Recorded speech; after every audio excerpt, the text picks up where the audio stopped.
তার সাথে কিন্তু অনেকগুলো বিষয় যুক্ত আছে, এখানে গবেষণা যুক্ত আছে। এখন এর সাথে আরো অনেকগুলো দপ্তরকে তারা যুক্ত করে এই শিক্ষা সংগ্রামী বন্ধুগণ।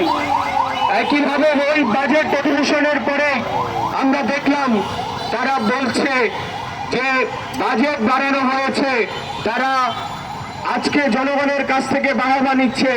ঠিক একইভাবে এই শাসকদের শিক্ষা সম্পর্কিত দৃষ্টিভঙ্গি কি সেটাও তারা কিন্তু তাদের বক্তব্যে তুলে ধরেছে। দেখলে অবাক হবেন, তারা বলছে আজকে যে শিল্পোন্নয়নের যুগ চলছে তার জন্য আমাদের শিক্ষা ব্যবস্থাটাকে ওভাবে করে সাজাইতে হবে। তার মানে ইন্ডাস্ট্রিয়াল যে শিক্ষা পদ্ধতি বা ওই যে বিভাগগুলো সেগুলোকে আজকে আমাদের বিশ্ববিদ্যালয়তে শিক্ষার যে বিষয়বস্তু তার সাথে হচ্ছে যুক্ত করতে হবে। একই সাথে আমরা দেখলাম যে এখানে কারিগরি নির্ভর যে শিক্ষা ব্যবস্থা, ওই ক্লাস 6 থেকে শুরু করে এখানে কারিগরিকে বাধ্যতামূলক করা হচ্ছে, একটা কর্মনির্ভর শিক্ষা ব্যবস্থা। এখানে মানুষ তৈরি করার, মানবিক মানুষ হয়ে ওঠার জন্য শিক্ষা নয়, তাদের ওখানে ক্যারারি তৈরি করতে হবে।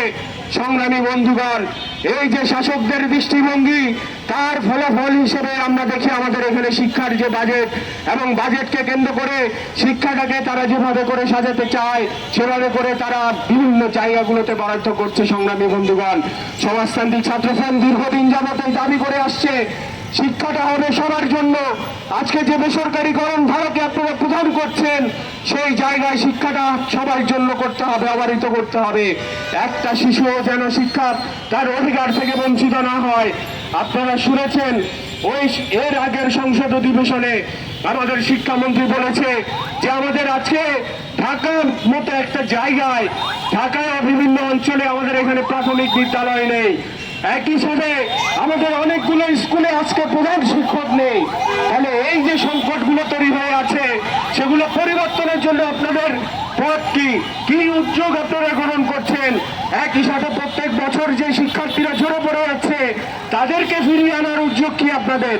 শুধুমাত্র একটা পরিসংখ্যান দিয়ে আপনাদের দায়িত্ব শেষ, কিন্তু এই শিক্ষার্থীরা কেন ঝরে পড়ে যাচ্ছে, কেন এরা আজকে শিক্ষা জীবনে, স্বাভাবিক শিক্ষা জীবনে আসতে পারছে না, তার জন্য আপনাদের ব্যবস্থা কি?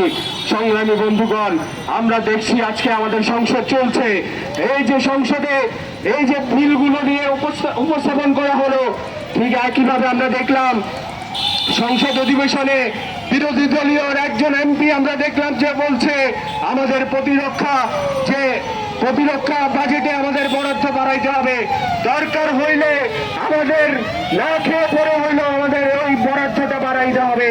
সংগ্রামী বন্ধুগণ, একটা বিষয় দেখছেন যে ওই যে সংসদ চলছে ওই সংসদে প্রতি মিনিটে খরচ হয় 2,74,000 টাকার মতো খরচ হয়। ওই টাকা কোত্থেকে আসে, কে দেয়, কার পকেটের টাকায় ওই সংসদ চলছে?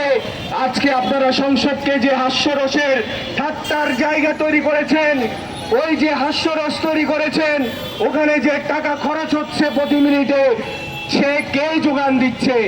আজকে আপনারা এই সব উদ্ভট কথা বলছেন যে জনগণের ট্যাক্সের টাকায় আজকে রাষ্ট্র চলছে, আর তাদের জন্য বরাদ্দ না করে আপনি বলছেন প্রতিরক্ষা খাতে বরাদ্দ করতে, আবার বলছেন যে মানুষকে না খেয়ে না পড়ে হলেও এখানে বরাদ্দ দিতে হবে। কেন? আপনারা যে বেতন পান, আপনাদের জন্য যে গাড়ির ব্যবস্থা করা হয়েছে, আপনাদের জন্য যে ভাতার ব্যবস্থা করা হয়েছে সেগুলো বাদ দিতে পারেন না? কেন বলতে পারেন না যে এগুলো বাদ দিয়ে আজকে এখানে বরাদ্দ দেওয়া হোক? সংগ্রামী বন্ধুগণ, আজকে সবকিছু জনগণের উপরে বোঝা চাপানো হচ্ছে। আপনারা দেখেছেন ওই বাণিজ্যিক চুক্তির মধ্য দিয়ে কিভাবে করে আমাদের এখানে স্বাধীনতা, সার্বভৌমত্ব সেগুলোর উপরে আঘাতটা হানা হচ্ছে। একই সাথে ওই বাণিজ্যিক চুক্তির ফলে আমরা দেখলাম কিভাবে করে আমাদের এখানে দফায় দফায় জিনিসপত্রের সাথে সাথে এখানে জ্বালানি তেল, বিদ্যুতের দাম বাড়ানো হয়েছে। মজার একটা ঘটনা হচ্ছে, আমাদের এখানে দাম বাড়ানোর জন্য আগে একটা শুনানি করা হয়, এনার্জি রেগুলেটরের ওখানে একটা শুনানি করা হয়।